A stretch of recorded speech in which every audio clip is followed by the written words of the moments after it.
What if I told you the next Cold War isn't happening in Europe, Asia, but right here in the heart of Africa? 3 powers, 3 agendas, 1 continent. And this time, the battle isn't fought with bombs or tanks, but with soft power, engineers, and industry. This is the new Scramble for Africa. And the stakes? Control over the 21st century's most promising frontier. In the late 19th century, European powers carved up Africa like a cake at a colonial banquet.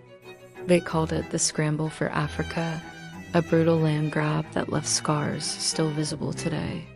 But history, it seems, has a wicked sense of humor. Because now, a century later, we're witnessing a new scramble. Only this time, the players aren't wearing pith helmets and carrying rifles. They're donning business suits and wielding smartphones, the weapons of choice. Soft power, economic influence, and technological prowess. It's a quieter war, but make no mistake, the prize is just as grand. Africa, with its vast resources, young population, and untapped potential, has become the chessboard where global powers are making their moves. Let's start with China, the dragon that's been breathing new life into African infrastructure. Over the past 2 decades, Beijing has poured hundreds of billions into the continent. We're talking highways stretching across Kenya, ports dotting the coastline of Tanzania, and railways snaking through Ethiopia. It's all part of the ambitious Belt and Road Initiative, a project so vast it makes the ancient Silk Road look like a country lane. But China's approach isn't just about bricks and mortar. It's a masterclass in soft power. Chinese cultural centers are popping up in major African cities faster than you can say Confucius Institute. They're offering language classes, cultural exchanges, and scholarships to eager African students. It's a charm offensive that's paying dividends in diplomatic goodwill. And let's not forget the engineers. Thousands of Chinese technicians and workers have made Africa their second home. They're not just building infrastructure, they're transferring skills, albeit sometimes reluctantly. It's a long game, and China is playing it with the patience of a go master. But where there's a dragon, you can bet an eagle isn't far behind, especially when youth, oil, and influence are up for grabs. The United States, never one to sit on the sidelines, has its own playbook for Africa. Uncle Sam's approach? A mix of military might, humanitarian aid, and good old-fashioned American know-how. Through AFRICOM, the U.S. has quietly established a network of military outposts across the continent. They're not bases, mind you, that would be too obvious. Instead, they're cooperative security locations and contingency locations. It's a linguistic dance that allows the U.S. to maintain a presence without raising too many eyebrows. But it's not all about firepower. The U.S. is also flexing its soft power muscles. USA projects are scattered across the continent like stars in the African night sky. From fighting HIV in South Africa to promoting democracy in Ghana, America is trying to win hearts and minds, one development project at a time. And then there's the tech angle.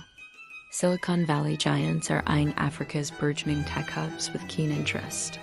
From Nairobi to Lagos, American companies are partnering with local startups, offering mentorship, and sometimes cold, hard cash. It's not philanthropy. It's about getting a foothold in what could be the next big market. But in this new scramble, there's a dark horse galloping up from the south. India, often overshadowed by its flashier Asian neighbor, is making quiet but significant inroads into Africa. And they're doing it with a unique blend of historical ties, diaspora connections, and affordable solutions. India's approach is less about grand gestures and more about practical partnerships. Take healthcare, for instance. Indian pharmaceutical companies are flooding African markets with affordable generic drugs. It's a win-win. Africans get access to life-saving medicines, and India gets a loyal customer base. Then there's the Navy. The Indian Ocean has become a crucial theater in this new great game, and India's navy is increasingly active in African waters. Joint exercises, port calls, and maritime security cooperation are all part of New Delhi's strategy to be seen as a reliable partner. But perhaps India's most potent weapon is its diaspora. Millions of people of Indian origin call Africa home, creating a natural bridge between the two regions. These communities often serve as unofficial ambassadors, facilitating trade, cultural exchange, and diplomatic ties. And let's not forget industry. Indian companies, from tech giants to small manufacturers, are setting up shop across Africa. They're creating jobs, transferring skills, and often offering solutions more tailored to African needs than their Western or Chinese counterparts. So, what does this all mean for Africa? Well, it's complicated. On one hand, this new scramble is bringing much-needed investment, infrastructure, and opportunities. Roads are being built, internet cables are being laid, and new industries are taking root. But there's a flip side. Critics warn of a new form of economic colonialism. Debt traps, resource exploitation, and political interference are all very real concerns. Some African leaders find themselves walking a tightrope, trying to balance the competing interests of these global powers while safeguarding their own national interests. And what about the African people themselves? Well, they're not just passive observers in this grand game. A new generation of African entrepreneurs, activists, and leaders is emerging. They're tech-savvy, globally connected, and fiercely proud of their African identity. They're not interested in choosing sides in someone else's Cold War. Instead, they're looking to leverage these competing interests to Africa's advantage.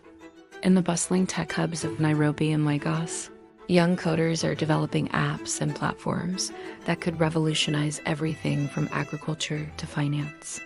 In the halls of the African Union, diplomats are pushing for a more unified African voice on the global stage. And in villages and cities across the continent, ordinary Africans are demanding more transparency, accountability, and real benefits from these foreign partnerships. This new scramble for Africa isn't just about who can build the most roads or sell the most smartphones. It's about who can offer the most compelling vision for Africa's future. Will it be China's model of state-led development? America's promise of free markets and democracy? India's approach of affordable, adaptable solutions? Or will Africa chart its own unique path, taking the best from each suitor while forging its own destiny? One thing is for certain, the continent that was once carved up by foreign powers is now in a position to do some carving of its own. The pieces on this chessboard aren't just black and white anymore, they're red, white, and blue, saffron, white, and green, and every shade in between. As we watch this new great game unfold, one question looms large. Will this scramble lead to prosperity and partnership? Or will it be another chapter in a long history of exploitation? The answer, like Africa itself, is complex, multifaceted, and still being written. But one thing's for sure, the world is watching. And this time, Africa is watching back. If you enjoyed the video, don't forget to like, subscribe, and hit the bell icon. And hey, share it with your friends who love geopolitics. There's a lot more coming. Stay tuned.